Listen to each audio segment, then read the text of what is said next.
Welcome to Nice and Blunt. I'm Adam Riancho, and these are my picks for Wildcard Weekend.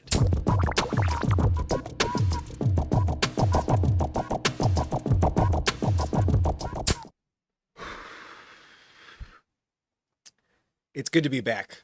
I can't wait for this weekend, and I'm ready to make my picks. I almost made them back on Tuesday, but I'm glad I waited because I also got to see y'all's opinion. We posted the polls, and the results, I'll be honest, we do have a few disagreements. Not every game we see eye to eye. Let's take a look at this week's slate of games. First, congratulations to the 1 seed in both conferences. Seattle, the Seahawks, and the Denver Broncos are not playing this week. They've earned the right to rest everyone at 14-3 apiece.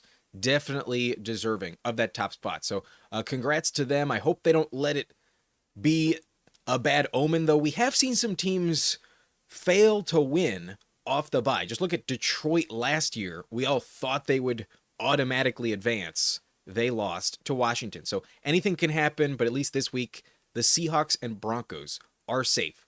Let us look to the 6 games we have this weekend. 12 teams are trying to punch their ticket and advance to round 2. Our first game of the weekend is on Saturday. We got the Carolina Panthers, the 4 seed, with an 8-9 losing record, hosting a playoff game against the 5th seed Los Angeles Rams, who went 12-5 but did not win their division. The home team gets the honors in our preview, and the Carolina Panthers went 8-9, but if we look a little closer, they are a much better team at home. Their record is 6-2 at home, 2-6 on the road, so at least hosting a game at least gives them a shot. I think they would have no chance at all if they were a wildcard team. But in division, they went 3-3. Shockingly, they lost both games to the Saints, and they swept Atlanta. Both of those wins over the Falcons were critical in their path to get here. But they did lose to Tampa Bay and the Seahawks in their last 2 games,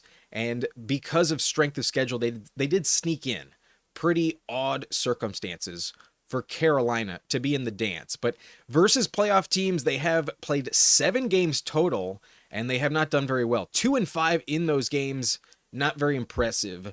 I don't think anyone really trusts the Carolina Panthers. But let's give them the benefit of the doubt. What I'm going to do for every team in this segment is take a look at their 4 best wins and worst losses. And these are the 4 best wins, in my opinion, that the Panthers have put up. They owned the Falcons. Because they swept them, they do earn the right to own this division. That 30-0 game was pretty impressive, and they followed that up with 30-27. They did score a lot on Atlanta. They also beat Green Bay. Their defense showed up in that one on the road, 16-13. No one expected that to happen. I remember I took them to cover, didn't think they'd win, but Vegas had them as 2 touchdown underdogs. That was a very shocking upset victory. They also beat these same LA Rams at home. That was a pretty impressive victory when you factor in everything. They scored 31 points and held the Rams to 28. So if their run game can be as effective, that'd be pretty shocking. But Chuba Hubbard and Rico Dowdle might be the missing piece. They also did beat Tampa Bay at least once to clinch this division. They didn't beat them a second time, but they did what they had to do. At least one win against Tampa locked up the division. So good for them, but let's take a look at their losses. The worst ones, if you ask me, are to Arizona in week 2. That was against Kyler. They were ass on offense with Kyler. So I don't think that's impressive. The Patriots loss is also pretty brutal. That's against a legit playoff team, 42-13 on the road. Again, if the Panthers were on the road, I would not give them any chance in hell. But the Bills game was very disappointing. They lost 40-9, but against Josh Allen, that's pretty much expected. And then against the Saints, they did get swept, 17-7 and 20-17 against Tyler Shuck. I don't think you can trust them, but because they beat the Rams, there is one glimmer of hope. But if the Rams lose, it's because they shoot themselves in the foot. They went 12-5 this year, and at home, they were elite. They were 7-1, but this time they're going on the road, and that is where things get tricky for LA. They have a 5-4 record on the road this year, and then in the division, they went 4-2. They did lose to Mac Jones, and Sam Darnold. At the beginning of the year, on paper, those weren't impressive losses to have. And where I don't think they're that dominant is especially against good teams versus playoff teams. There were 8 of them. 4-4 is nothing special. So that's why they don't deserve the division. I did pick Seattle at the beginning of the year to win this division, so I did kind of see this team pretty clearly, but I also picked LA to represent the NFC in the Super Bowl. So in my opinion, they're the best team, and I think these 4 wins really prove it. They did beat the Colts, who at the time were a juggernaut, but that game maybe didn't deserve to at least not go into overtime. A.D. Mitchell did fumble through the end zone. So in hindsight, maybe that's not as impressive, but I do still think that was one of their key wins this season. They also beat the Jags in London handily, 35-7, but at the time they were still trying to figure out Travis Hunter. They didn't have Jacoby Myers, and that was a different Jaguars team. In London, though, typically you would think the Jaguars would have the advantage. They beat the Niners, but only the second time. That one was against Mac Jones, but sadly they did not sweep the Niners. Maybe it's not as impressive as it could be. They did beat Seattle, though. However, despite forcing 4 turnovers in that game, they were a missed field goal by Jason Myers away from losing against the Seahawks twice. They almost had a really bad time against Seattle this year. So despite Matthew Stafford probably being the MVP, there aren't like some really impressive victories in hindsight. Like even against Detroit, that team didn't make the playoffs. We don't consider that impressive. 41-34. I don't know. That's kind of what they should have done at home. They also beat Arizona twice. Big whoop. Who cares about that? They beat Houston in the season opener 14-9. So a good defense can stop them. They did beat the Titans. They also beat the Saints, and I would have put the Tampa Bay game in this category as well, but the Bucs didn't make the playoffs. That's not that impressive either. 34-7 was kind of a sign that the Bucs were pretty much frauds. Not as much the Rams are elite. So to be honest, if not for this dominance at home, I don't really consider this season that impressive by the Rams, especially as the wild card team. I do think anything is possible entering this matchup. But if we look at their worst losses, most of these are pretty legit teams. 3 of them made the playoffs. We got the Eagles loss, which if not for a blocked punt returned for a touchdown at the buzzer, that game probably would have been a win. That would have been one of the more impressive victories. So that one was a coin flip. Maybe this one is also a coin flip. But against the Niners, that one was a shocker. That was on Thursday night at home against Mac Jones and a bunch of backups. Kendrick Bourne and Jake Tonjes went ham all over their defense. So they can get beat. I don't know if the Dave Canales play calling, though, is going to be as good as Kyle Shanahan. Will Bryce Young step up? That's kind of hard to believe. They did lose to Carolina, though, on the road, so it's not impossible. And that game, their defense didn't show up. They gave up 31 points to Carolina. So on occasion, the Panthers offense does wake up, and it is theoretically possible for the Rams to lose this week. But they also lost to the Falcons, and that one was a pretty bad sign. That one was 2 weeks ago, but Devontae Adams didn't play. And if not for their own blocked kick, punt return touchdown, that game would have been a blowout. Bijan really torched them. So I think they have a problem against elite running backs. That's definitely a factor in all 4 of these games. And if you're telling me Rico Dowdle has the game of his life, then I think the Rams have some problems. So there is a moment where I am going to think maybe the Rams could lose. I wouldn't rule it out entirely. I don't trust their defense quite enough. But at the end of the day, Devontae Adams is coming back, and the fact that they lost the first time means they're not going to sleep on this opponent. They also know it's possible that they let this one slip away, and because they already have, it's not going to happen the second time in a row. I'm not getting cute here. I'm definitely agreeing with consensus. The Rams are favored by 10.5 points for a reason. I believe they win 35-10. I don't think their offense will miss a beat, and I really think this is a game where their defense has to tee off. Their defense needs to step up. If the defense gives up another 30 points, I don't think they can win a Super Bowl. I really don't. So this is a prove-it game. The Rams are the team who probably deserves to make the Super Bowl the most, probably is the most well-rounded and best coached But if they don't win at a score comparable to this by blowout, then I think they might be frauds. But I'm definitely picking them to win and cover the spread. I do not trust the Carolina Panthers at the end of the day. They went 8-9 for a reason, and even though they were 6-2 at home, I'm not going to pick them to beat the Rams. I will acknowledge this, though. There is a stat against the spread I would like to bring up. All wildcard underdogs since 2017 are 27-15, almost a 2-to-1 ratio against the spread. So that is one reason why you might be inclined to take the points. I could see it happen, but moneyline Rams, I think, is the safest bet of the weekend. So here we have it, a dub for LA, an L for Carolina. Pretty much the only automatic pick I think anyone should be making. Everything else, I think, is a very legit question mark. Much closer to a toss-up in every other game. But on Saturday, we also have the Chicago Bears, the 2-seed, hosting the Green Bay Packers, and this is the third time around in this matchup. The division rivals go head-to-head once again. Let's spotlight Chicago, who earned the division at 11-6, and even a loss in the final game did allow them to hold on to the 2-seed. So very impressive accomplishment, especially at home this season. They are an elite team, so I think winning the division really means a lot for their chances to advance. They went 6-2 at home. That is not that easy to do. But on the road, much closer to 500, 5-4, but still a winning record. So a testament to Ben Johnson's coaching. In division, that's where maybe they don't really have an argument for that. They only went 2-4 and they got swept by Detroit, a team that barely had 9 wins and actually lost the division on tiebreakers. So that is kind of crazy. 2-4 in the division, still able to win it.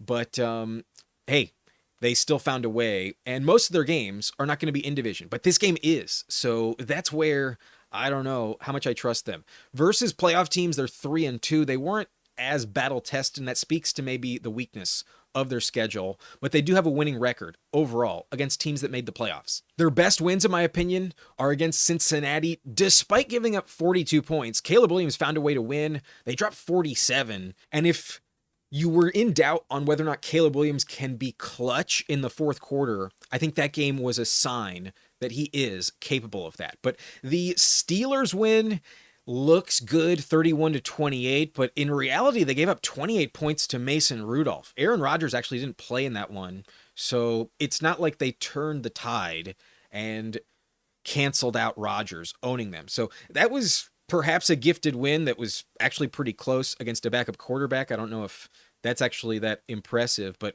it's one of their better wins on the season.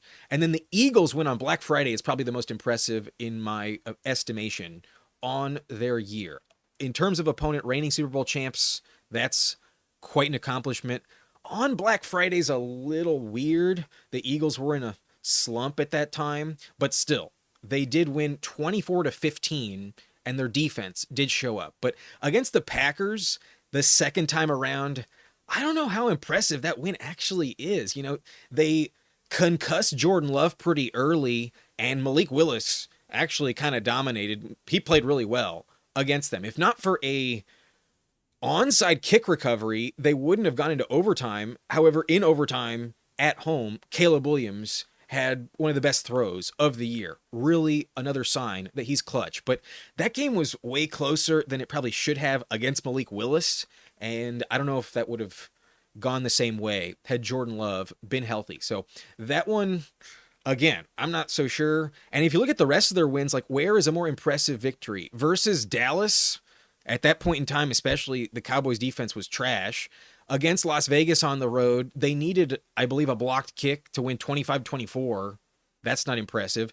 Against the Commanders, if it wasn't raining and Daniels didn't fumble it on the handoff to Brian Robinson, that game goes the other way. A 1-point win, I think, cemented their belief in the building, but kind of weird. The Saints win.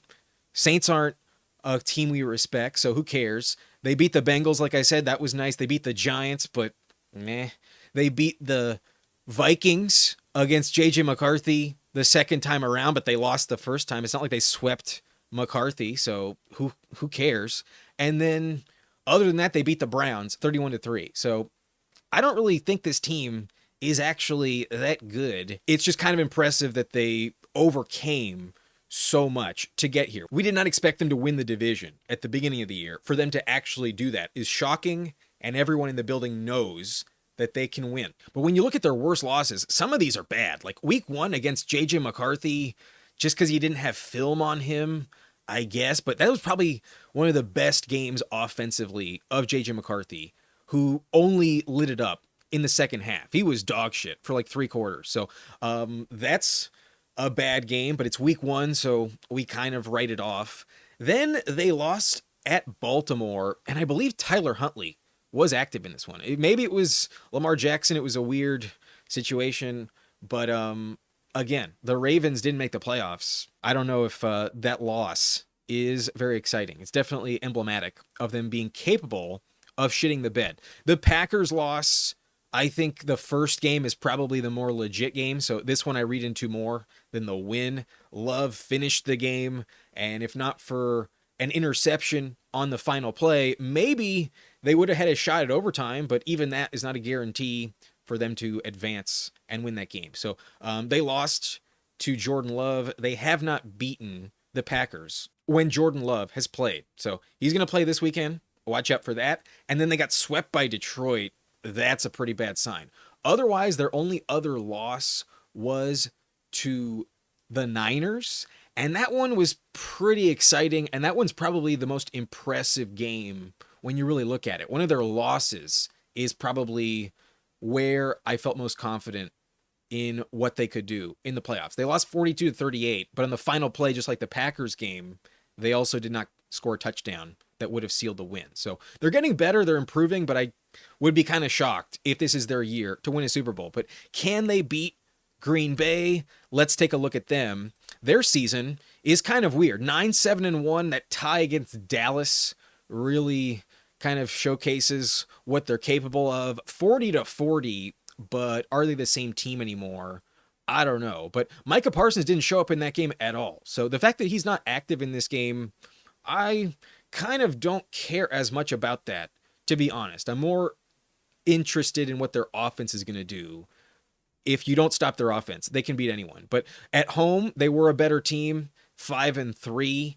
On the road, 4-1. So truly not anything to take away from on the road. It's truly a 500 franchise on the road. That tie is really, really standing out. And then in division, they did have a 4-2 record, and they did sweep Detroit. Those 2 wins over Detroit, considering the Lions swept Chicago, that might be an indicator that they're actually the best team in this division. But against playoff teams, that's where you might pump the brakes and say, I wouldn't trust them to make a long run. 2-4 overall, but one of those games against this opponent, Jordan Love did not play more than a quarter. So I don't really know exactly what to make of Green Bay. Part of me believes that they're like one of the best teams in the league, but then without Micah Parsons, I just know they're not a Super Bowl team. But it's also kind of hard to find really impressive wins on their schedule. These, I think, are the best 4. Their sweep of Detroit is why I believe in them.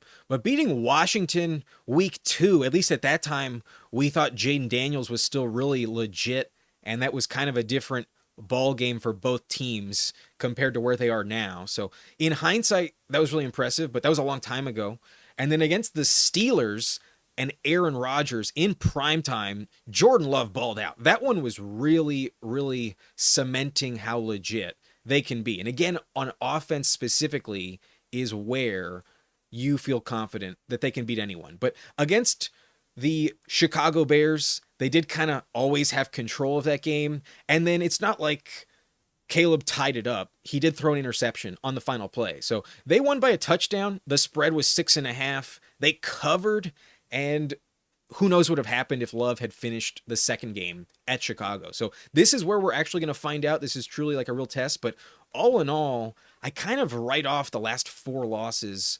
Maybe not as much the Broncos game, but at least those last 3 where Jordan Love didn't play, I kind of don't care about the losing streak they are taking into this weekend. But the losses I do really care about are the Browns loss. Like, you can't pretend like that's not a huge red flag, a reason why you would never bet them to win the Super Bowl, especially without Micah Parsons. I think it's impossible for Green Bay to win 3 road games. But they did lose to the Panthers at home as well. So even that kind of points to them winning the division not really being great for them. If they can lose to Carolina, they can also lose to anyone. So those 2 glaring L's are disgusting. But then they did lose to Philly 10-7. At least their defense kind of stepped up, but that was a different time. Micah Parsons was also active. If they gave up 20 points, it would have been closer to a blowout. So their offense didn't do anything against the Eagles defense. And then against the Ravens, although Malik Willis actually looked pretty good, they gave up 4 touchdowns and like 260 yards to Derrick Henry. So an elite running back can definitely torch them, and that's a big indicator why long-term I definitely wouldn't trust them. But in this game, I think their best win, including the Rodgers game and the Bears game, is why I am going to pick them. I believe the Packers will win this game. Most of you disagree. The poll results are heavily favoring Chicago at home. 68% of those who responded did take the Bears, and I don't blame you. It's going to be a very close game. I don't feel super confident either which way, but to be honest, I just think that Packers offense will show up. Because Jordan Love will play, that's where I think they have the advantage. They have not lost against Chicago in a very long time, and although Caleb Williams is 2-2, both of those games, Jordan Love didn't finish either of them. So I just don't believe it, not until I see it, but I really think it's going to be close. I think it will be absolutely one possession and a true nail biter. I think similar to the Niners game a couple weeks ago, it'll be tied multiple times, and it'll come down to probably who converts on a 2-point conversion and who doesn't. I am picking Green Bay to keep it close to the vest, well coached, and just slightly more effective in the red zone. I trust Jordan Love at this point in time more than Caleb Williams. This time next year, if they play again, I'd probably side with Chicago. I think they just need more time, and Caleb needs to develop, be a bit more comfortable. But I wouldn't be shocked if he comes back and wins the game. I think it's truly a 1-point game, so I would avoid the spread entirely. I think whoever you think is going to win the game, take the money line side.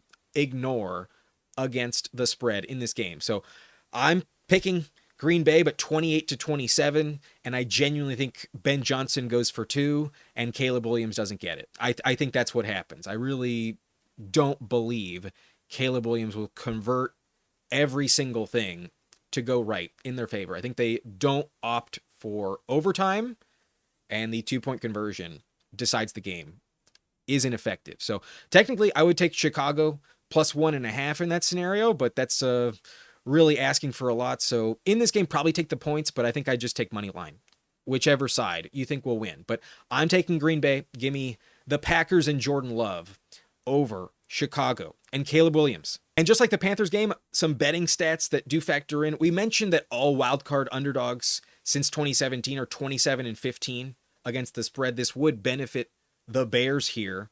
But if you look at new quarterbacks with no experience in the playoffs, facing a quarterback who has any level of experience, the record does not look good for Caleb Williams. The quarterback in his first ever game is 20-40 against the spread. So this does not benefit Chicago. And if you look even further, a wildcard underdog versus a new playoff team is 16-1 against the spread. That definitely benefits the Packers to cover and win. So I believe Green Bay is better. I believe you want the Packers money line in this game. So this is the bracket once again. I am picking both road teams, both wildcard teams, not the division winners, to win on Saturday. Give me the Packers at the Bears and the Rams at the Panthers. But on Sunday, we get 3 games, and this is where I think we get the most entertaining matchups of them all. In the morning, probably the game of the weekend, Jacksonville, the 3 seed with a 13-4 record, hosting Buffalo, the 6 seed, who went 12-5 this season. Had the Bills been able to sweep New England, they would have probably won the division, but they did not. So therefore, we are giving the honors to the Jags. And when you spotlight them and really look in depth, man, it's pretty convincing they can go the distance. 13-4 is really hard to do. Shocking that that's only the 3 seed this year. They did also have the tiebreaker over Denver. So who knows what would have happened if the Chargers didn't rest Justin Herbert last week, but maybe they played chess, giving them the Bills matchup. Definitely does not help them. But at home, I do think they can beat them. They have the winning record by far at home this year, 7-2. That's definitely a good sign. Huge advantage for them to win their division. Technically, one of their home losses was also on the road because that game was in London, but they were the home team technically in that matchup. They lost pretty bad, 35-7 against the Rams. But on the road, they're also pretty good, pretty much just as effective. But in division, they took care of business, 5-1. But this division kind of wasn't as tough as maybe you think. The Titans game were both automatic dubs, and then they faced the Colts late in the season. They were pretty battered and limping at that point in time. Like Daniel Jones literally ended his season in the first game, but it wasn't really competitive before that started. He was already limping into that game against Phillip Rivers the second time. It was actually only a 6-point game, not as big of a blowout as you might have thought. But the playoff teams that they faced, they did have a winning record again. 5-3 is pretty legit. And when you consider half of their season was against playoff teams, that's actually a sign that they are battle tested. But one of them was against Carolina in the home opener. Perhaps that one is not as impressive. The 4 games I think are the most impressive are their wins against San Francisco and sweeping the AFC West.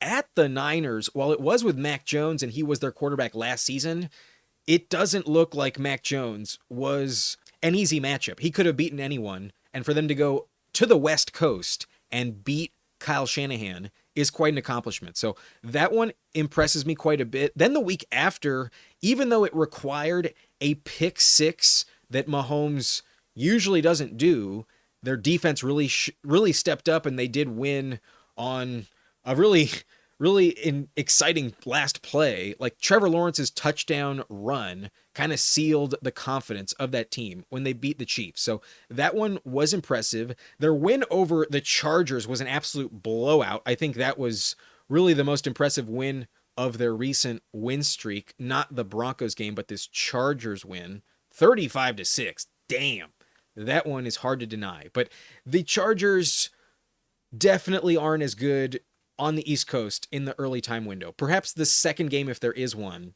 might not go the same way, but definitely an impressive victory. The Broncos game, though, is really where I think you can confirm this team is legit. 34-20 against Bo Nix, the 1 seed in this conference. And if not for last week, like I mentioned, maybe the Jags would have been the 1 seed in the AFC. So a tough matchup this week against Buffalo, but they are battle tested. I do believe they can beat anyone. The Jags' worst losses, though, are also kind of impressive games. Like the Bengals game, maybe that one's terrible, but that's week 2, and that was against a backup quarterback. Burrow went down, so they really had no business losing that game. But Liam Cohen was a new rookie head coach. It was their first ever road game, and it's not like Burrow didn't play at all.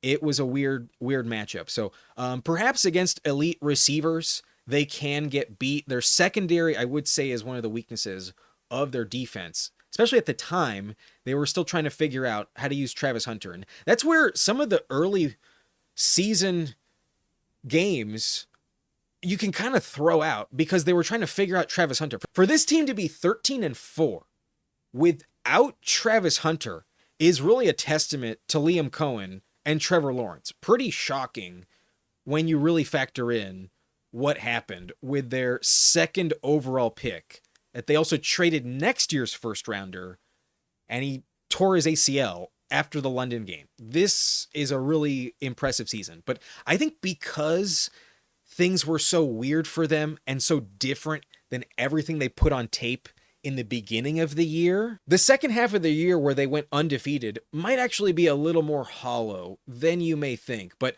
they did lose to Seattle at the beginning of the year. That was a home game, 20-12, so a great defense can stop Trevor Lawrence. They did lose to the Rams decidedly, 35-7, and Travis Hunter played great in that one. It was kind of Brian Thomas who was shit in the bed at that time. That was a weird game, but definitely not exciting loss to look at.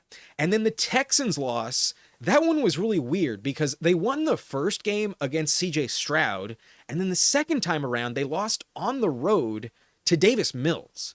That was really weird when you really think about it, for them to go undefeated since then. But that final win streak also kind of lacks some impressive wins. Like the Chargers game, very impressive, no doubt about that. But then against Arizona, who cares? 27-24 is actually kind of close. At Tennessee, 25-3, that's what you should do. Versus the Colts at home, they haven't beaten you there in like 15 years. So Daniel Jones got hurt as well. That one was pretty easy. The Jets game, that one was automatic. Against the Broncos, that was very impressive on the road, but we'll get to the Broncos maybe another time. I'm not a full believer in the Broncos. And then Phillip Rivers and the Colts, that game was kind of closer than you would think. And then last week against the Titans, 41-7, that's what should have happened. So the final stretch of the year, there's 2 impressive wins. No doubt about it. The rest maybe is the only reason why their record is so good. Strength of schedule in the second half does play a factor. And their opponent, Buffalo, is absolutely legit. No one is going to doubt Buffalo with Josh Allen. They go 12-5 this year. Definitely a reason to doubt them, though. They lost the division for the first time in ages, since like 2019. It was kind of shocking when you really think about it. When we started the year, the Bills were literally favored to win in like every single game. If not 17-0, they were projected by Vegas to go 16-1. So this is a disappointment by that metric. And at home is really where they dominated. 7-2, they absolutely have a home field advantage. So I think it's kind of a tough draw in terms of their opponent in the first round, especially on the road. If this game was at home, I'd like them a lot more, but on the road, a little more shaky. They're 5-3 on the road this year. And then in the division, they went 4-2, and it's not like the Patriots swept them. They also lost to Miami on the road. That Dolphins loss is a big red flag, but versus playoff teams is where I don't trust them long-term. Only 3-3, and Josh Allen needs to go out of his mind in order to win. They can absolutely lose to anyone. They've lost to 3 playoff teams this season. But their best wins include week 1, 41-40 against the Ravens. They were down by 2 touchdowns with less than 5 minutes left and won the game.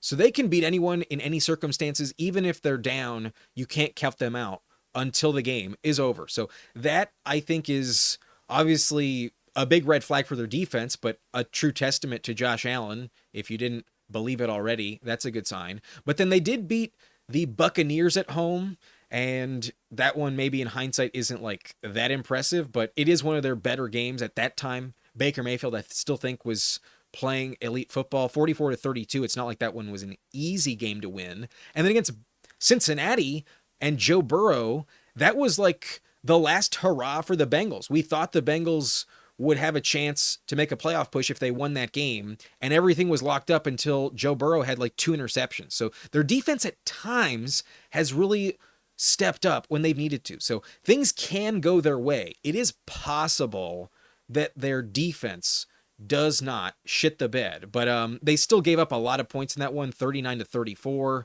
They have to win by scoring about 40 points. And then the Patriots win 35-31, another game where, yeah, you can't stop their offense, but their defense is not helping them. So defense is a big issue, especially their run defense. I think Travis Etienne is going to go off in this matchup. But then when you look at their losses, there are definitely some bad ones here. The Falcons loss is brutal. But the week before that, they also lost to the Patriots 23-20, and they had a lot of turnovers in that game. There are very few instances this season where the Bills are not scoring 30 points. So that is one of them. A good defense can shut them down. And if the Jags get more than 1 turnover, I would definitely panic about the Bills' chances. But the Falcons game right after that, that one was definitely a spot where they checked out. They were on the road right before the bye, and they just didn't respect their opponent. Bijan went off, and if not for a fumble through the end zone by Drake London right before halftime, they would have lost that game even by another touchdown. Like, there was a room for the Falcons to really, really dominate them. So sometimes they start slow. Sometimes they're just not quite ready in the first quarter, and it takes halftime for them to get their shit in gear. A lot of their wins are from behind. So while you can't count them out, they also start slow, and where it really bit them in the ass was that loss to the Dolphins on the road, 30-13. No one saw that coming. They also have laid an egg a few times. So I wouldn't put it past them to really look like shit, but in general, their offense is too good to dismiss. But the Texans also shut them down. That game was at Houston, so a road game against an AFC South opponent. The Jags defense might not be that good, but it's definitely emblematic of a path to beating Buffalo. Their only other loss I wouldn't really consider that bad. It was against Philadelphia, and their defense actually stepped up in that game, held them to 13 points, but they only scored 12 of their own. So that one could definitely be on this list as well, but personally, I think the Patriots loss at the time was a lot worse than what we saw 2 weeks ago against Philly. But that game probably deserves to be on this list as well. All 5 losses are pretty bad by the Bills this year. So I kind of worry about them. And one thing I want to bring up is Josh Allen's record against Jacksonville. All time, the series between Buffalo and Jacksonville is tied 10-10. And since 2018, since Josh Allen's been the quarterback, they've played 4 times, and the Bills have gone 2-2. It's been dead even, but 3 of those games have been in Buffalo. The only game at Jacksonville was a win for the Jags, 9-6. I think this game is much more of a shootout, though. And here's my prediction. I think it's a extremely entertaining game, but the Jags tough it out and win 38-33. I'm going to take Jacksonville. I know the Bills can give them a good run for their money, but I just don't think they're going to be able to drop 40 in this game. The Jags are capable of putting up a perfect game all around, especially on offense. I trust Trevor Lawrence right now, and given his heater, I think he's the best matchup to take down Josh Allen at this point in time. I think the Jags are one of the only teams in the AFC that could actually take down Josh Allen. It's weird. The one matchup I don't think they win is the one they get. So I will take Jacksonville, and y'all are in agreement. 57% to 43 are taking Jacksonville to win this weekend. So we agree on this one, our second agreement on the weekend, and I would take them against the spread. Plus 1.5, I definitely want that extra point, but money line is not that bad. Minus 108 is the same for both teams. So probably just go money line. That feels like the more valuable bet, but I would definitely hit the over on the point total. Minus 115 for only 52 points. That feels kind of automatic. The Bills are probably going to drop as close to 35 or 40 as possible. So unless this game is similar to Jags Bills in 2021, it was 9-6. I really doubt that is not going to cash for at least 52 points on the point total. So give me the over, give me the Jags money line. I believe they win by 5 points. I will take Jacksonville over Buffalo. I mentioned previously that all wildcard underdogs are 27-15 against the spread since 2017, the last 8 years, and that would apply to Jacksonville as well. So give me the underdog against the spread in this one. And this is also an interesting nugget. Last 5 road favorites in the wildcard round are 0-5, not just against the spread, but also straight up. That would apply to Buffalo this week. A road favorite has lost the last 5 games in the wildcard round in the NFL. Jacksonville might be the 6th to call upset. I'm calling upset. Give me Jacksonville 38, Bills 33. So back to the bracket, our first AFC team. This time we're taking the home team. Finally, I believe one home team will at least win one game. But in the afternoon, we close out the NFC in Philadelphia, and the Eagles, the 3-seeded 11-6, are taking on the 6-seed Niners, who actually had a better record. The Niners went 12-5 and have to go on the road in this game. So let's spotlight Philadelphia, who go 11-6 overall, but at home they went 5-3, and on the road pretty much the same thing, 6-3. They had one extra road game, but 3 losses on both sides. But in division, their division is not that impressive. No other playoff teams. It includes the Giants, a top 5 draft pick, the Commanders, and the Cowboys, some of the worst defenses in the NFL. So for them to go 3-3 and lose to each of those teams at least once is actually really, really embarrassing. I don't think that's a good sign for the Eagles. But versus playoff teams, it's the same thing. So whether it's a good team or a bad team, the Eagles just play to their competition. That's really how I view Philadelphia. It's not that they can't play great. It's just kind of, do they respect their opponent?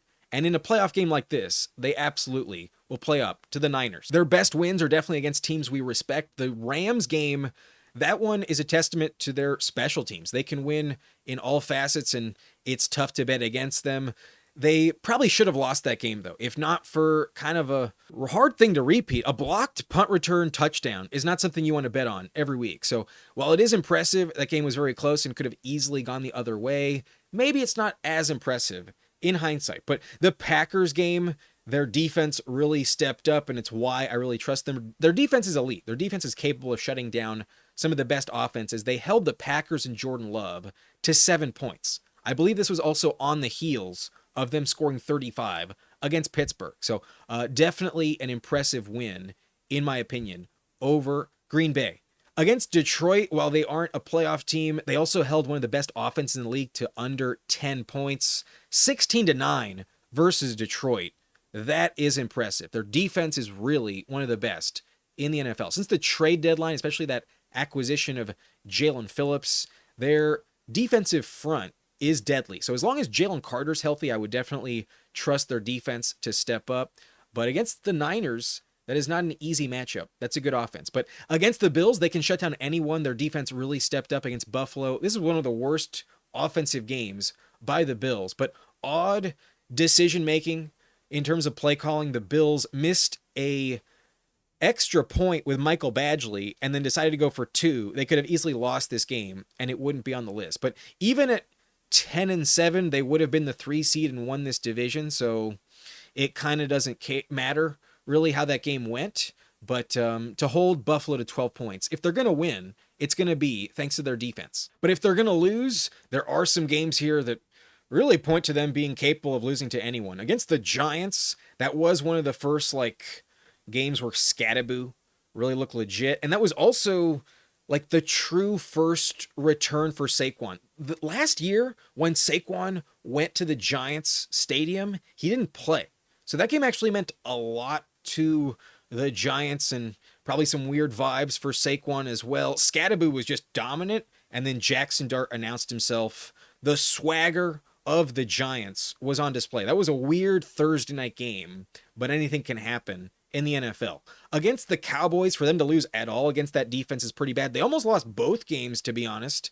Week 1 wasn't that convincing, and at that time, the Cowboys defense was fucking dog shit. So for them to only score 24 in their win over Dallas and then to lose the second time, that is a bad sign. But the Cowboys always play them close. The Cowboys in division know them very well. The Bears loss, that one was bad, but on Black Friday, I'm also kind of willing to write that off a little bit. Coming off the loss to Dallas on a short week, they don't want to play on Friday. They didn't want to be there. They were in a slump. That was a weird game. That one, bad, but I'm kind of willing to write that off. The Bears are the 2 seed, but we kind of poked some holes into them earlier on. The Chargers loss, though, I think this is where you should hit the panic button. They had 5 turnovers against the Chargers. Do you remember the double turnover by Jalen Hurts on the same play where 3 total turnovers happened? That is imprinted in my mind. And then also the game-sealing interception in the red zone, the tip pass by, Derwin James to Tony Jefferson. I could see that happen. Again, some fluke shit will happen in the playoffs this weekend. And if you told me Jalen Hurts looks nothing like he did in the Super Bowl, I wouldn't be surprised. But Hurts does step up in these playoff games. There's also a world where he looks elite. So this is a odd game to predict, but in general, I trust their defense, but I have a hard time ever betting on the Eagles to drop 30. I doubt that'll happen. More likely, it's a low-scoring game. And I don't think drawing the Niners is an easy matchup at all. The Niners have a better record, so they really deserve to be on the road at San Francisco, but Unfortunately, the Niners lost last week, and they have to go at Philadelphia. But if there's one team they're going to play up for, it's definitely Philadelphia. The last 4 seasons, if it's not the Eagles in the Super Bowl, it's been the Niners. And especially the way they lost in that playoff game when Purdy broke his arm, had to come out early, and they didn't have a quarterback. That, I think, is still looming in the back of their minds. And if they had made the playoffs last year, who knows? They might have won the Super Bowl over the Chiefs. They definitely want the Eagles matchup just to end their season. I definitely think this game means a lot to the Niners. And they went 12-5 at home. They're 5-3, but on the road, they're elite. 7-2 on the road is really impressive, especially when Mac Jones had a lot of those wins as well. That is where you know they can win with anyone. It's just Kyle Shanahan with an elite game plan and play calling, and then Robert Saleh making chicken salad out of chicken shit. For Nick Bosa and Fred Warner to have gone down and all the other injuries, they've had a lot overall. For them to have fought their way to 12-5 with 7 road wins is extremely impressive. That is where I think they can win in this road game. I don't think getting the wild card is the end of the world for the Niners. They're battle tested, and they play in the toughest division in the NFL. They went 4-2, and while they did lose to both the Rams and Seahawks once, they also beat them and took care of business against Arizona. So 4-2 in this division is very impressive, more impressive than the Eagles 3-3 in their division. And then versus playoff teams, they are 500, just like Philadelphia. So this is a very, very tough game to predict. I would say that the Bears-Packers game is probably the toughest game to predict, but this one I think is even arguably more difficult, but right there, these two are really, in my opinion, the toughest to call. But when it comes to the wins that the Niners have had this season, their best ones are the ones I mentioned in division against Seattle and the Rams. But that Seahawks win was week 1, and they usually don't win on defense. 17-13, their defense was healthy at that time, so kind of hard to believe they can win in that type of fashion again. Like the second time against Seattle, they only held them to 13, but only scored 3. That one was weird. But I don't know. Their win against Seattle was a long time ago. The Rams win, though, was extremely impressive, but it was not with Brock Purdy. It was with Mac Jones and a bunch of backups. And it was also on Thursday night. Weird shit happens on Thursday night. However, a win's a win. That one is very impressive. A testament to Shanahan's coaching.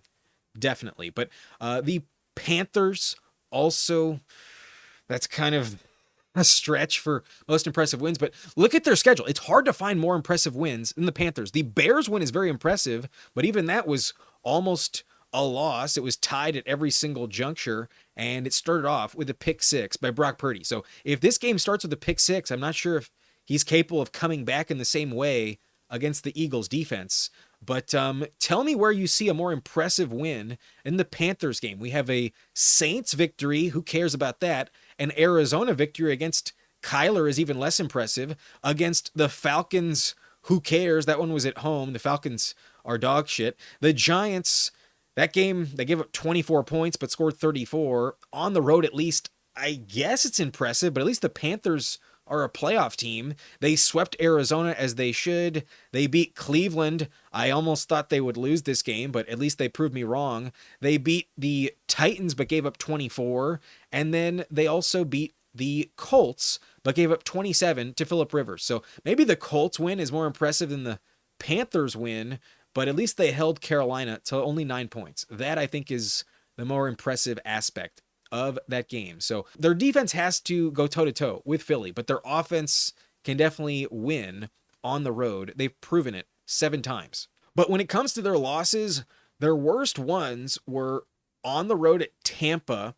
That one, in hindsight, the Bucs aren't a playoff team, so losing to Baker doesn't deserve much benefit of the doubt. Losing to Jacksonville by 5 points, I would say, is more impressive than losing to the Bucs by 11.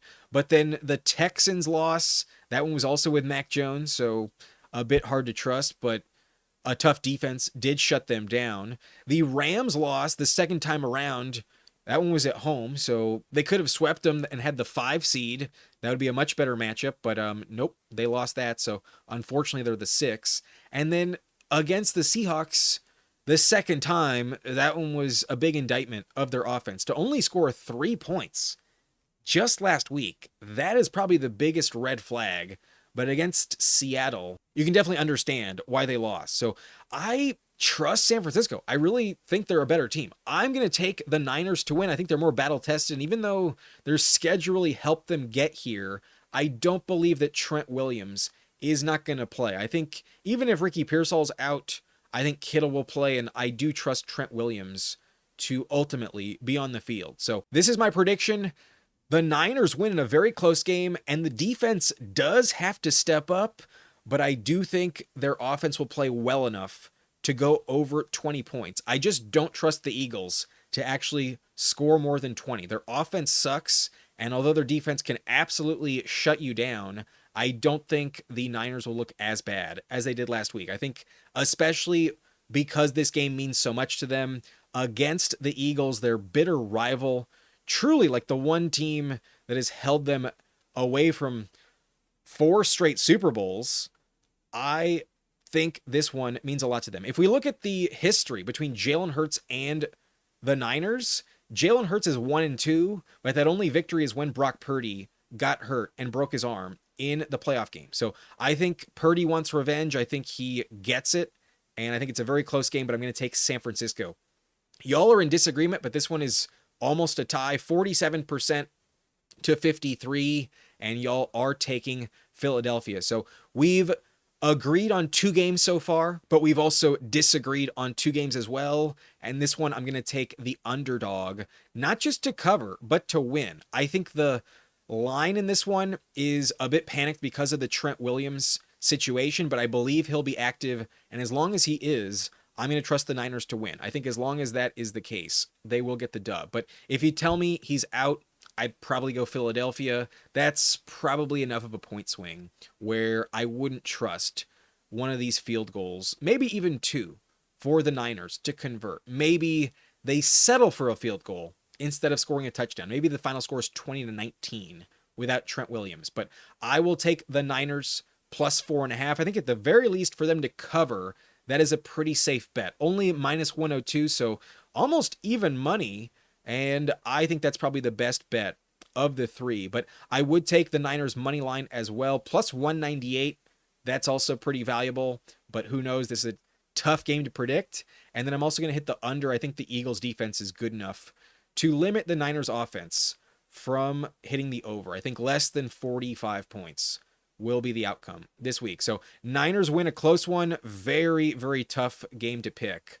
But I'll take San Francisco. At the end of the day, my tiebreaker, my gut call, was the fact that this year has been so unpredictable. It feels so up for grabs. And I really want a team we haven't seen win a Super Bowl in a while to get it done. Even the Patriots winning, even if it starts a new dynasty, would I think be more rewarding to watch than to see the Eagles go back to back. If the Eagles win this Super Bowl, that'd probably be one of the most anticlimactic events of an extremely riveting, entertaining season. So I'm rooting against Philly. Maybe they win and lose the next game, but I think they're going to lose to the Niners. I think the Niners are in the best division, and I think odds are all 3 NFC West teams will make it to round 2. Give me the Niners over Philadelphia, 23-20. So that rounds out my NFC bracket. I'm taking every road team in the NFC. I do not believe in the division winners. The Bears, I think, benefit from kind of an easy schedule.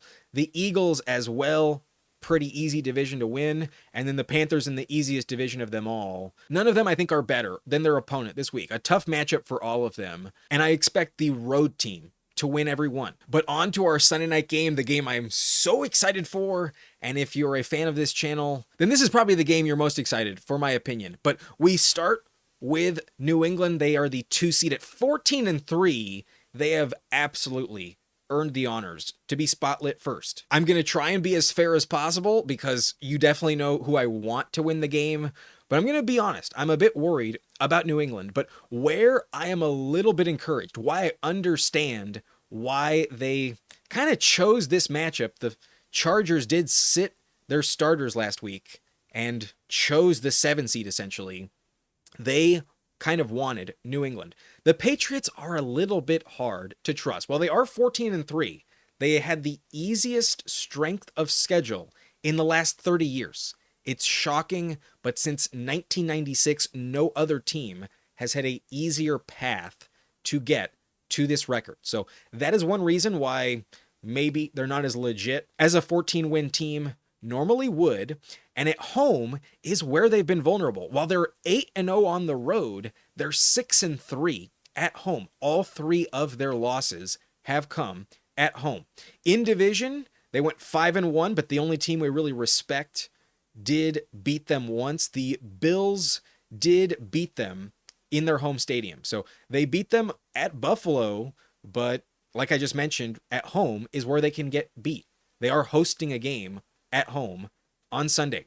Versus playoff teams is where I'm pretty encouraged. Similar to the Niners, who went 4-4, and the Eagles, who went 3-3, they're 500. But unlike those teams, volume is not in their favor. Only 4 total games this season out of 17 against playoff teams, and one of them is against Carolina. The least legit playoff team is one of them. They didn't even go 500, but they are 14-3. These are their more impressive wins, in my opinion. The Bills win is absolutely impressive, but is it repeatable? They had 3 turnovers and only won by a field goal. In general, the Patriots are not winning that many games with only 23 points. There aren't that many games like that in the win column. In general, they're always going over 27.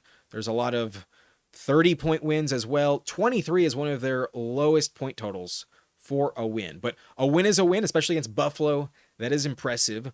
But their next most impressive win came against the Falcons at home, 24-23 in a nail-biter. And why I consider that more impressive than Carolina is because they should absolutely blow out the Panthers. Against the Falcons, at least they proved they can win a close game. Against Bijan Robinson and Drake London, who went off in that one, they did find a way. When it was all said and done, they beat the Falcons. But the Falcons are also an 8-9 team, didn't make the playoffs, so big whoop. But then they beat Baker Mayfield and the Bucs, and at that point in time, I do still think the Bucs were legit. I think this Bucs were still healthy, and that game was also pretty entertaining, pretty back and forth, 28-23. Drake May definitely outdueled Baker Mayfield, who at the time we thought was still kind of a possible MVP candidate, but since then has really looked bad, and maybe you can also poke holes in that. They beat the Bucs, Falcons, and Panthers, who all went 8-9. Otherwise, try and tell me a more impressive win than those 4. They beat the Saints. Who cares? They beat the Titans and the Browns. That's what they should have done. They also beat the Jets twice, the Giants, and the Dolphins. They swept the Dolphins at least, but I kind of don't give a shit. None of those games are that impressive. At least they won every single one. They took care of business when they should have. So at least there's that. But when you look at their losses, the only impressive thing about this is the fact that there's 3. The fact that I couldn't even list a 4th L is probably a sign that they should have been the 1 seed, not the 2 seed. But when you consider one of these losses is also against the Raiders, that maybe counts as like 3 L's. I genuinely think the Raiders loss is the most disgusting of any playoff team that we have on the slate this weekend. If the Raiders loss wasn't in week 1, you wouldn't be able to dismiss that at all. But because it's week 1 and Drake May and Mike Vrabel were making their first appearance in the NFL together, people just write that off as if week 1 doesn't matter at all. But the Raiders loss is indicative that maybe they can get beat by an elite tight end. Maybe a quarterback that throws for over 300 yards against them might dominate. If Geno can do it, maybe Herbert can do it as well. They also lost to Aaron Rodgers, where they had a ton of turnovers. Like, this was one of the games where we thought maybe the Steelers were elite. The Steelers forcing all those turnovers in week 3, holding the Patriots to just 14 points in Foxborough is kind of a red flag as well. The Steelers are one of the more less exciting teams in the AFC. So for them to lose to the Raiders and Pittsburgh, That's not good, especially at home. But then they lost to Buffalo also at home. That game was a revenge spot. They at least scored 31. And at that stage of the season, after a 10-game win streak, that one was probably more of an impressive win, probably more emblematic of what they can do at this stage of the season compared to those other two. So those September games, I do understand, are not as legitimate, but still, a Raiders and a Steelers loss is pretty bad. I want to tell you they're a really scary matchup, but to be honest, I think this is truly the best spot that the Chargers could find themselves in, because the Patriots also have the weakest pass rush of any team in the AFC in the conference that made the playoffs. I absolutely believe, given the weakness of the Chargers O-line, this is probably the best matchup you could find in the AFC. When it comes to the Chargers, they go 11-6. They got the 7 seed, so definitely didn't deserve a home playoff game. And they did kind of dominate their division, but just couldn't catch Denver. They went 5-3 at home and 6-3 on the road, but one of those losses was the final game of the season where they rested Herbert and a lot of defensive starters. So I don't know if that 6th loss is really something to buy into. Really, 11-5 is what you should buy into with Herbert. But in division, they went 5-0 with Justin Herbert. They benched him and lost to Denver. So who knows if they can get that matchup the second time around. It might go differently. But I think they are one of the more deadly teams in the AFC. I know their offensive line is a major weakness, but nobody talks about their defense. But versus playoff teams, they only had 6 of those such games, and they went 3-3 in those matchups. But again, one of them was when they rested Herbert against Denver, and then 2 of their more impressive wins this season were against Kansas City, who do not count in this category because they didn't make the playoffs. So as someone who has watched just about every snap of this team this season, these are, in my opinion, the 4 most impressive wins that they've had. Pick whichever of the 2 against the Chiefs. I think they're both really impressive. They swept them. I think that alone is a testament to their grit and what an accomplishment this season is. The Chiefs went down in Brazil week 1, and although Xavier Worthy did exit that game and Rashee Rice wasn't active, a win's a win in Brazil nonetheless. That is not easy to do. So that one was dope. And then in week 2, off all the travel, they went at Las Vegas and then came home to beat Denver. They went 3-0 in division. I'm not going to count the Raiders win as very impressive, but I think off of all the travel to go 3-0 in division to start the year was really a reason why I believed they could make the Super Bowl. They were at the top of the world at that time. But then they also hosted Pittsburgh, and they did not have the home field at all. There were definitely more Steeler fans in the building than Charger fans in that game, and they housed them 25-10. They beat up Rodgers pretty bad. That game wasn't even close at all. So they cemented their dominance as a team that can win despite the environment. And then against the Eagles in a similar situation, the Eagles, I think it was a little closer to 50-50, but that game was extremely tough. Justin Herbert had the hand injury as well, and they found a way in overtime on the back of their defense. They had 5 turnovers. 2 of them came on the same play, and one of them, a tip pass interception, sealed the game in overtime. So extremely impressive wins. But on top of that, I thought the Cowboys win was pretty impressive given how their offense had been playing at that point in Herbert's hand injury. For them to overcome all of the sacks and the league's worst offensive line and just make the playoffs in general is such an accomplishment. Herbert, in my opinion, is the true MVP. If you don't understand why I think that, then you just haven't been watching. I understand the record doesn't allow him to win it, but you put him on any other team, they either have the same record at 14-3 or win more games. And if you take anyone else's quarterback and put them on the Chargers, even Josh Allen, in my opinion, they would have a worse record than 11-6. I genuinely believe Herbert would improve any other roster, and every other quarterback would make this team worse. That is genuinely my opinion. Herbert is the man, deserves the MVP, but isn't going to get it because of the statistics. If anything, he might be playing the MVP, and if you gave Herbert, Drake May's schedule this year, they would have probably gone 16-1. I don't think they would have lost to the Raiders or the Steelers. But Justin Herbert did lose 5 games, and these ones were definitely the worst ones in my opinion. But 2 of them are road losses, the Giants and the Jags, that have something in common. They were both on the road East Coast games at 10 a.m. Pacific. They were in the early time window on the road on the East Coast. West Coast teams really never perform that well in that circumstance. In general, they always have a losing record, and especially given the Chargers had the most travel of any team, I think that played a legit factor. They went to Brazil and Las Vegas before they came home to Denver. They went on the road to the Giants. I think they were too tired and didn't show up in the first half. So there were some turnovers by Herbert that probably also cost him the MVP, but that game I think is different than Sunday night at Foxborough when Herbert, Hampton, and a few other starters did rest up last week. Then they came home the week after and lost to the Commanders, and I was at that game.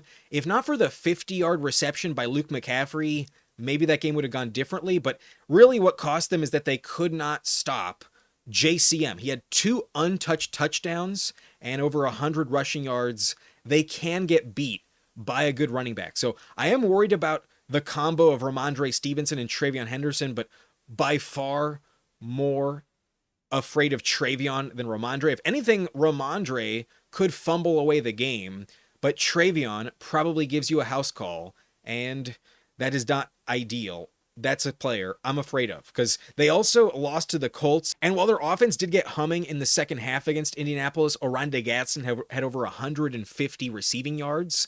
They got burned by Jonathan Taylor repeatedly. They could not stop Jonathan Taylor at all. So maybe rest and fatigue factored in as well. They just come off a Dolphins East Coast road trip. And I was also at that game. I watched them lose. If Travion goes off, that's going to be a problem. I am worried about Travion. If he plays like Jonathan Taylor or even JCM, this could be a rough game for LA. That's one of the weaknesses of their defense. Big plays, especially in the run game. But their loss against Jacksonville was probably the most disgusting of the season. And that game was similar to the Giants game on the road in the early time window against a playoff team. So that is one reason to fear this Patriots matchup.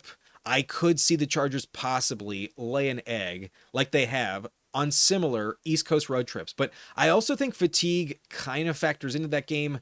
They had the bye in week 12, the week right after this. And I think with all of their injuries, they kind of just checked out. I don't think it's a reason to not worry. I'm definitely not excited when I'm reminded of that game. But again, this game is at night, not in the morning. And off the rest, I don't think they're going to be as fatigued. I don't think they look as bad like they did in that matchup. The Jags defense, I think, is better than the Patriots defense. So perhaps I'm wrong, but otherwise they lost to the Texans and the Broncos. That Broncos game doesn't really count when you're evaluating Herbert and this offense. And in the Texans game, I was also at that game. I watched all 3 of those L's, and I was in the end zone, watched the long touchdown pass to Jaden Higgins on the first drive. If you took that play out of the game, then the Chargers would have won, but that play happened, so they deserve to lose. They also gave up a big touchdown to Jalen Noel. They deserve to lose because of that as well. But otherwise, in the second, third, and fourth quarter, their defense held Houston to only 6 points. They kind of were in control after those 2 big plays. So the Chargers in general this season have not given up many big plays, but when they've lost games, it's been because of these massive plays down the field. And Drake May is actually exceptional in big play passes. So I am really worried about that. Watch out for like Kayshon Boutte in this game. That could be a problem. And at least Mac Hollins is on IR, but who knows? Kyle Williams could also torch us. So I do think Drake May will play well, but the Chargers defense is one of the better ones in the NFL, and it's definitely better than the Patriots defense. So really close game here, really tough battle. And while you can point to a few games where if you just change 1 or 2 plays, there's a different outcome, I think this game will be very similar, a very close one-possession game, but I think the team that's more battle-tested will win. And if you didn't just jump ahead in the timestamps, you absolutely know where I'm going to go. I'm taking the Bolts, baby. Bolt up. We're winning in Wild Card Weekend, and we are exercising some demons with this victory. Finally, over the Patriots, they get the job done. If they lose, it's going to be very reminiscent of some brutal L's over the course of the years. I could see Herbert's confidence kind of go in the tank if he shits the bed in this game. I would be a bit worried about the outcome if they lose. But if they lose in a close one, another shootout like similar to the Jags score, like 38-33, then maybe it's not that bad. If Herbert has another like 3 or 4 interceptions, though, that's going to be so sad. But I really don't think it's going to happen. Other than Christian Gonzalez, I don't think the Patriots really have a good defense that scares you. They've had really good matchups, and that's why their stats are good.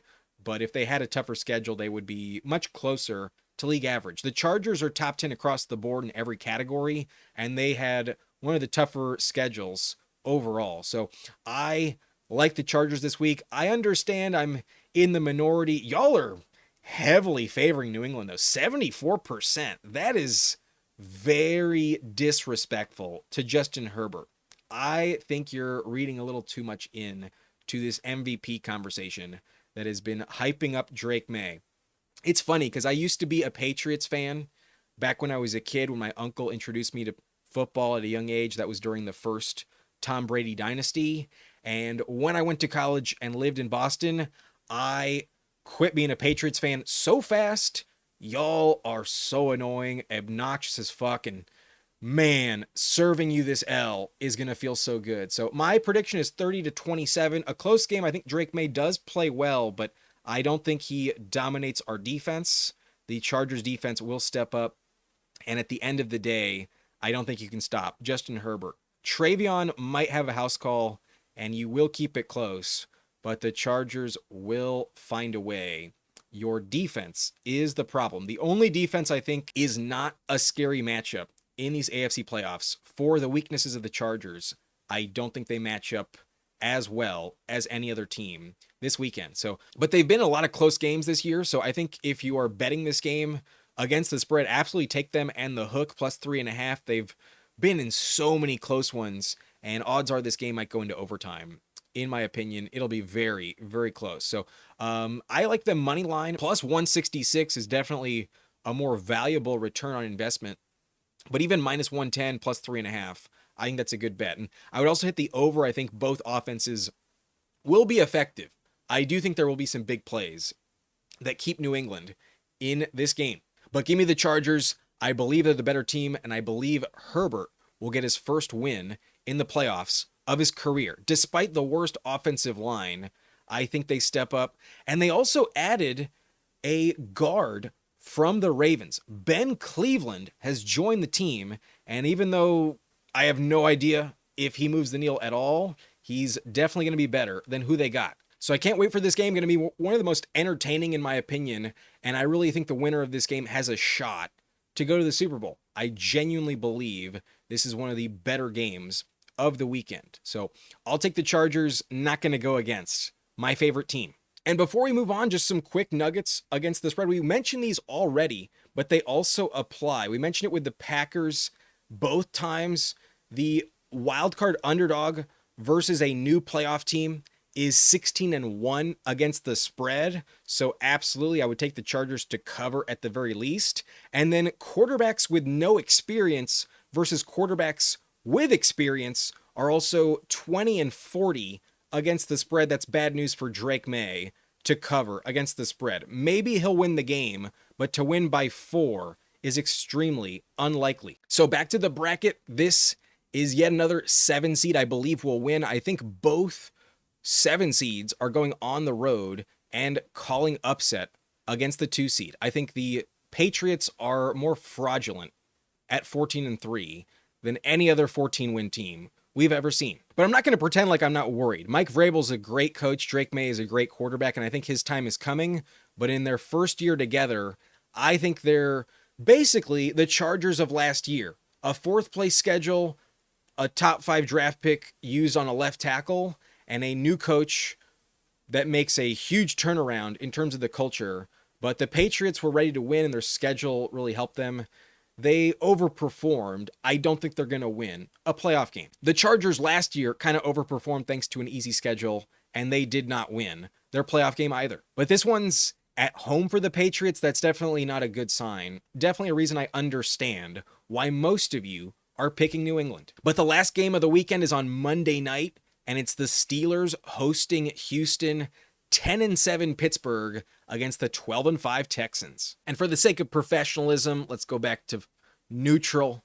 Let's not rep the Chargers when we're talking about the Steelers and the Texans. But Pittsburgh went 10-7, and it's kind of hard to really estimate how their season went because some of their losses are really bad, but then some of them are also like I'm willing to write off, and it's kind of tough. But if there's anything that's playing into their hand this week is that they're a much better team at home as opposed to on the road. They're 6-3 at home, and that's a 2-to-1 ratio opposed to only 4-4 on the road. So if this was a road game, it would be much more of a toss-up. At least they have a better chance because they're hosting it. But in division, not a division that we really respected very much this year. They almost lost it if Tyler Loop didn't miss the kick, but they go 4-2. They did sweep Baltimore, so the team that was closest to winning the division, they did handle both times,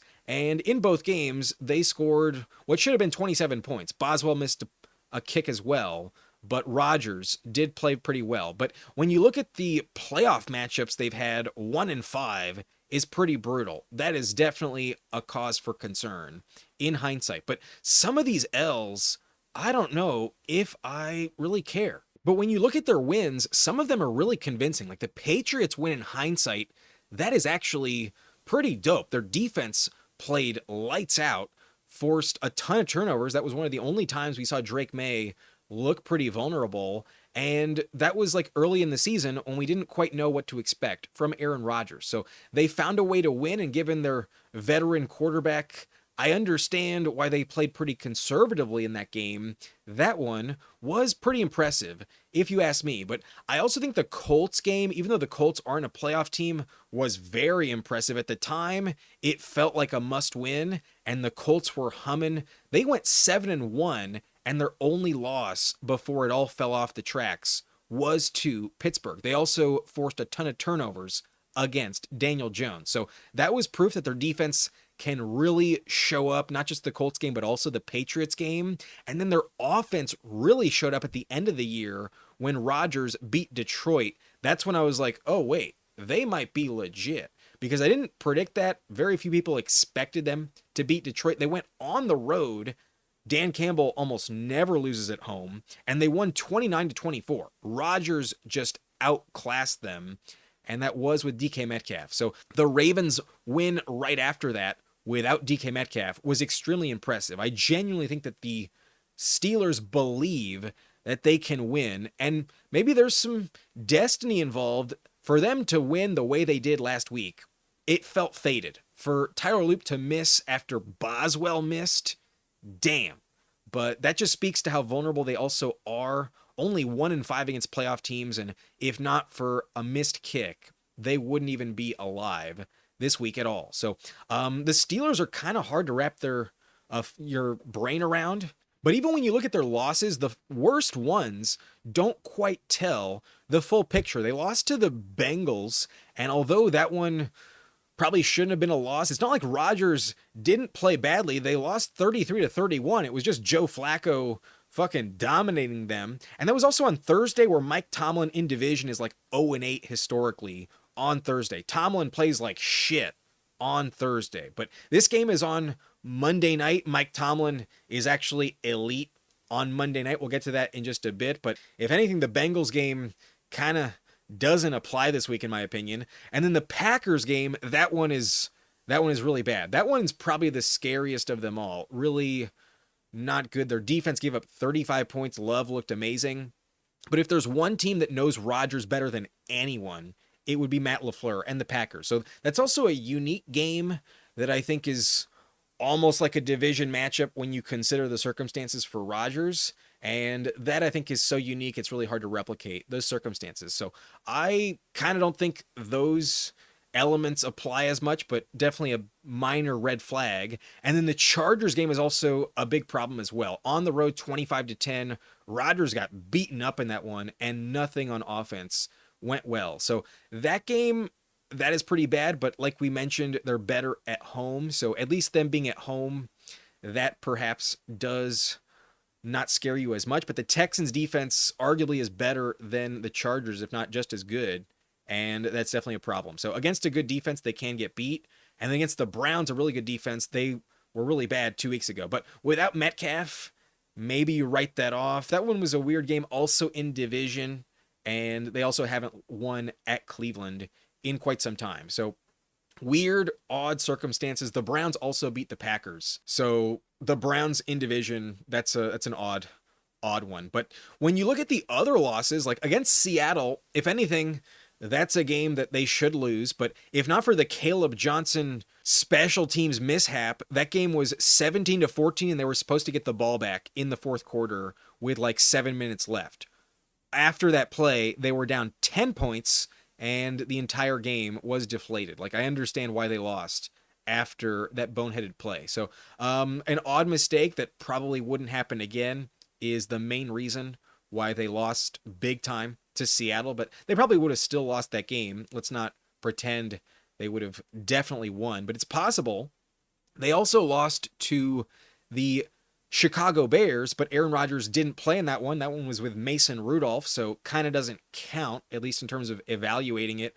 They did still score 28 points with Mason Rudolph, though, but then their defense gave up 31 to Caleb Williams. They lost to the Bills at home, though, but the Bills' offense is way better than the Texans, so that one is a game they should have lost. It was also the first game when Rodgers came back off the hand injury, so I kind of understand why their offense was so bad in that one, 26-7. Usually the Bills' defense isn't that good, so that's a weird game. And then the Browns one we mentioned was a bad loss. So, I don't know. The Steelers, I think, are actually a little bit better than we might give them credit for, because a lot of their losses are unique to their division and the Packers game, and then some of their wins are actually really, really impressive. Rodgers was one of the betting favorites to win the Super Bowl with the Jets back when he went there, and then we just wrote him off after the Achilles injury, and then everyone with the Jets plays like shit. So no one really expected him to play well this year, but at times,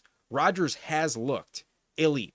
Just last week, Rodgers looked reminiscent of an MVP. So that, I think, is something to be fearful of, a Super Bowl winning quarterback on his swan song season. Like, if anything, he is also competing against Brett Favre, who made it to an NFC Championship game in his final year.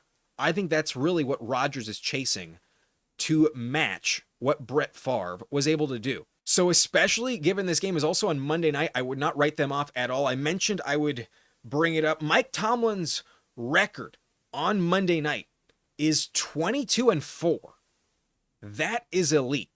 That is why I think they are a very underrated underdog in this game. I think it's not as easy to beat the Steelers as you might think. I know we don't respect this division this year, but at 10-7, they did win it by a full 2 games.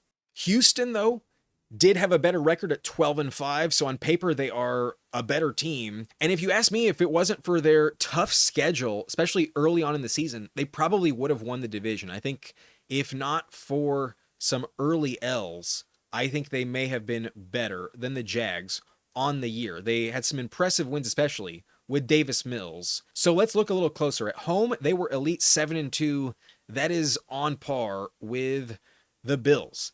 On the road, they were 5-3, and they had some tough games on the road, so also pretty respectable. In division, they handled business. They split with the Jags, but swept both the Titans and the Colts. But both Colts games were definitely at the end of the year when they were limping. If they faced the Colts back in week 4, who knows what would have happened. But against playoff teams, that's where maybe they're not as respectable. A 500 record, that's on par with Philadelphia and the Niners. And while they can definitely beat anyone, I think in the playoffs they can also lose to anyone, because their defense is probably the best overall unit, but their offense genuinely might be the worst. I think other than Carolina, it's hard to find an offense that's worse than the Texans. But when you look at their wins, I think the best ones are very impressive. These 4 games are definitely reasons to believe they can beat anyone. But what's interesting about them is they didn't all come with Stroud. At least against the Niners, that was with Stroud, but it was against Mac Jones. So perhaps not as emblematic of what they're going to face this week against Rodgers. But they still beat Shanahan, and the Niners beat a lot of good teams. So I still respect this win over Mac Jones. It is impressive. In hindsight, 26-15. But then they beat Jacksonville with Davis Mills. That is really impressive. That's pretty shocking when you really think about it. But they also, on top of that, beat Buffalo with Davis Mills. The backup quarterback went 3-0 with Houston. So they can win in many different ways, but the games against Jacksonville and Buffalo were both at home. This game is on the road, and perhaps that played a very heavy factor. I'm sure the Houston's home field advantage definitely benefits them. If you look at the Texans in the playoffs, in their history, all of their 6 playoff wins have all come at home. They have never won a road playoff game in their existence. Also, every single one of their playoff bursts have been when they won the division. They've actually never made the playoffs as a wildcard team. But when it comes to their losses, the worst ones I would say are against the Rams, which is a team we absolutely respect. They held the Rams to 14 points. So one of their worst losses is extremely impressive, if you ask me. But they only scored 9 points on offense. That's their Achilles heel, and definitely a reason to doubt them. I could see their offense really shit the bed. But they also lost to the Bucs, which now that the season's over doesn't look that good on paper. The Bucs didn't make the playoffs, but at that time Baker was playing elite. Mike Evans was, I believe, still healthy. Egbuka was dominant, and they still had Bucky Irving. The Bucs were able to do whatever they wanted, though, on the final drive. If anything, they let Nick Chubb score just to get the ball back because they didn't respect the Texans' defense in the 2-minute drill. So that is actually a big red flag, despite the Rams' loss actually being impressive. They also lost to the Jaguars in week 3. This was early in the season. They started off 0-3 and have gone 12-2 since then. But this is where I'm kind of concerned because they beat the Jags with Davis Mills, but then they lost with Stroud. Is it actually possible that they're better with Davis Mills? I'm not going to go that far, but their record was pretty elite with Davis Mills. And if you ask Jaden Higgins, look at his game log, he played far, far better with Davis Mills as opposed to CJ Stroud.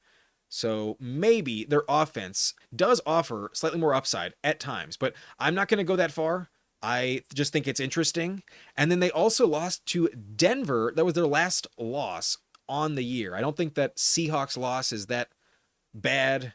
That's the best team in the league based on the seeding. So against Denver, I think that one is worse of a loss. But they didn't score very much on offense. Again, only 15 points. They held the Broncos to 16 and couldn't win. So that is also like a big red flag as well. Like there's a world where their defense really does step up and they still just can't get it done on offense. The Rams and Broncos losses could reflect what we see this week. Their offense just be so bad. Even if their defense holds Rodgers to 17 points, that could still be enough to get the job done. But otherwise, the games we didn't really talk about aren't that impressive. They beat the Titans. They beat the Ravens, which is fine, but in hindsight, not that impressive. They beat the Titans again. They beat the Chiefs. I guess that one was a good win, but the Chiefs were pretty much limping at that point. The Chiefs are ass this year, so kind of who cares? And then they beat Jacoby Brissett 40-20. But where I think you can pose a major red flag is the Raiders game just 3 weeks ago. They did win, but they only won 23-21, and Ashton Genty went off. So it is possible that Jaylen Warren and Kenny Gainwell really play well, and who knows, they could give up a lot of points to Aaron Rodgers. That Raiders game poses a major question mark in the back of my mind. So although y'all are heavily taking the favorite Texans to win, I'm not going to do that. I am disagreeing. I believe the Steelers will win 19-16. If there's one bet I want to make, it's the under in this game. I think both offenses will be very limited, but on Monday night, I do not want to bet against Mike Tomlin, and I believe this will be a back and forth field goal shootout.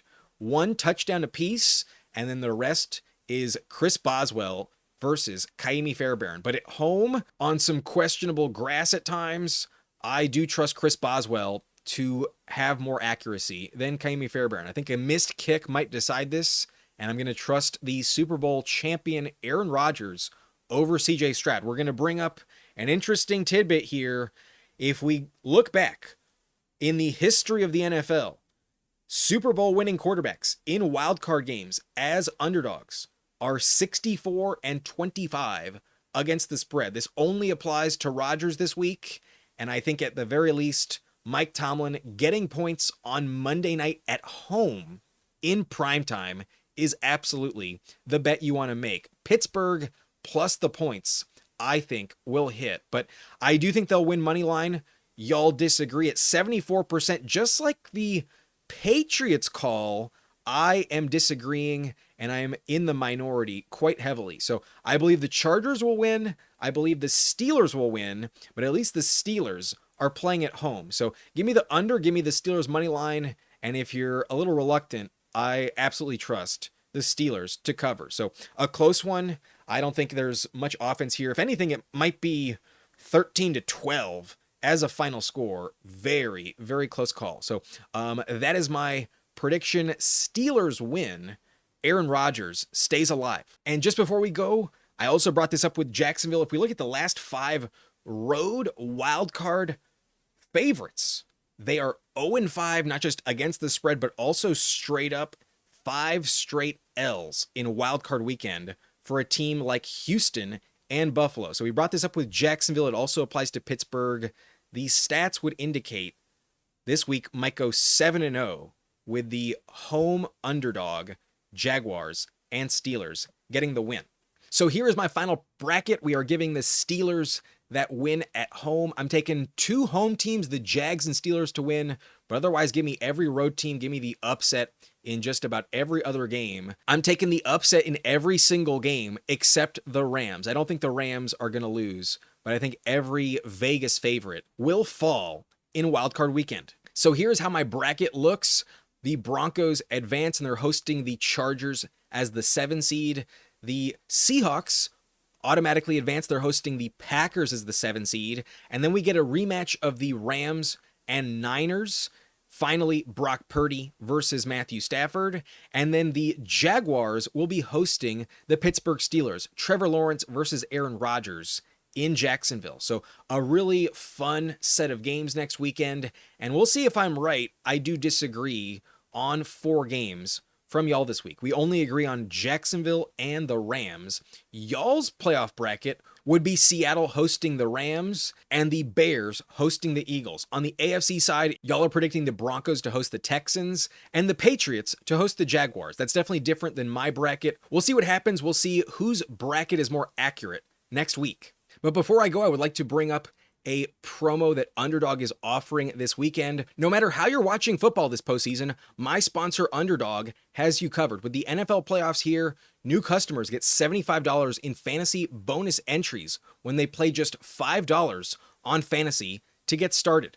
Just use code BLUNT when you sign up and it'll load instantly. And for wildcard weekend, Underdog's adding a gimme pick on a quarterback of your choice from any of the wildcard games to get started. Underdog is available in most states, including Florida, California, and Texas. If your state is in yellow, you can play Underdog in some capacity, but unfortunately the states in black are ineligible. So one more reminder, use code BLUNT to get $75 in fantasy bonus entries when you play your first $5 on fantasy, and make these playoff weekends even better. Promo code BLUNT on sign up. The link is in the description. And if you're interested in tailing my picks, I'm offering you my favorite in every single game this wildcard weekend. These are my 6 picks. We used a 40% profit boost token, a $5 entry. Our payout would be $210.80 if all 6 picks hit. Now, you do need all 6. If one of them is incorrect, we will get nothing. So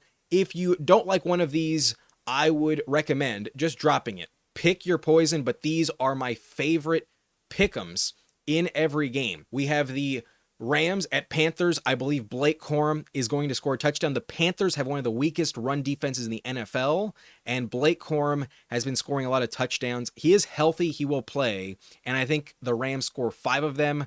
1 of them will go to Blake Corum. So the payout is 88% higher than an average projection. I love the return on investment with this Blake Corum touchdown. But otherwise, I'm trying to play it pretty safe. That one is probably one of the more riskier of the 6. But in Packers at Bears, I believe Jordan Love will lead them to victory. I think he can throw 3 touchdowns, but let's not make it harder. Let's take the higher on just 1.5. I think Jordan Love will throw 2 touchdown passes. He has played lights out at times this year. I think in the playoff game, in primetime, he will step up. Give me Jordan Love to throw 2 or more touchdown passes. In Bills at Jags on Sunday morning, I believe Travis Etienne is going to dominate. That Bills defense has been dog shit this season, and they've given up some of the most touchdowns to the running back position on the year in the NFL. So Etienne, I think, could legitimately score 2 touchdowns, but let's keep it safe. This one feels automatic. Give me the higher on the anytime touchdown for Travis Etienne. But he often scores in the receiving department. I would make sure it's both a rushing or receiving touchdown, not one or the other. Either, I think, is the play. I think Etienne will score at least once. But the Niners and Eagles game, the matchup for Saquon Barkley is very good. The Niners have a hard time stopping running backs, and especially when it comes to Saquon, while he's been lackluster and underwhelming this year, touchdowns have not been a problem. A touchdown, I think, is one of the safer bets for Saquon in this game. Maybe a Jalen Hurts tush push, but they haven't been as effective lately. If anything, Saquon, I would trust more to step up on the goal line in this game. Give me a Saquon touchdown on Sunday afternoon. But on Sunday night, I believe Justin Herbert will his team to victory, and especially in the run department, he will pick up several first downs. So the projection is a bit difficult. I don't think this is one of the safer projections to hit, but if anything, I've looked up the matchups for the Patriots against quarterbacks that can run the ball. Against Josh Allen, both times he went over 50 rushing yards. They also gave up quite a few yards to Justin Fields, and Justin Herbert, I think, is at least comparable to someone like Josh Allen at this stage of his career, and I think you will get at least 30 rushing yards out of Justin Herbert. They got Christian Gonzalez, so at times Herbert might need to tuck it and run just to move the chains. Give me Herbert higher on rushing yards. O'Marion Hampton has also been limited in practice. But lastly, on Monday night, give me the higher on Dalton Schultz, 43 receiving yards. I don't trust touchdowns to hit very often in Houston, but I do think they're going to move the ball and get in field goal range. And if there's one matchup that the Steelers have been vulnerable against all year, it is against tight end. They have been the second best fantasy matchup for tight ends all season, and on average, Pittsburgh has allowed 65 receiving yards per game this year to the tight end position. The Texans have a pretty narrow target share at tight end. The ball will go to Dalton Schultz, probably not in the red zone, but at least to pick up first downs. I believe Schultz will hit the higher on this yardage. So these are my favorite pick'ems in every single game. And if you would like to trail my picks, all 6 need to hit. But if you put down 5 and you use that 40% profit boost token, the payout will be 42x on your money. And for $5, that's $210.80. So good luck.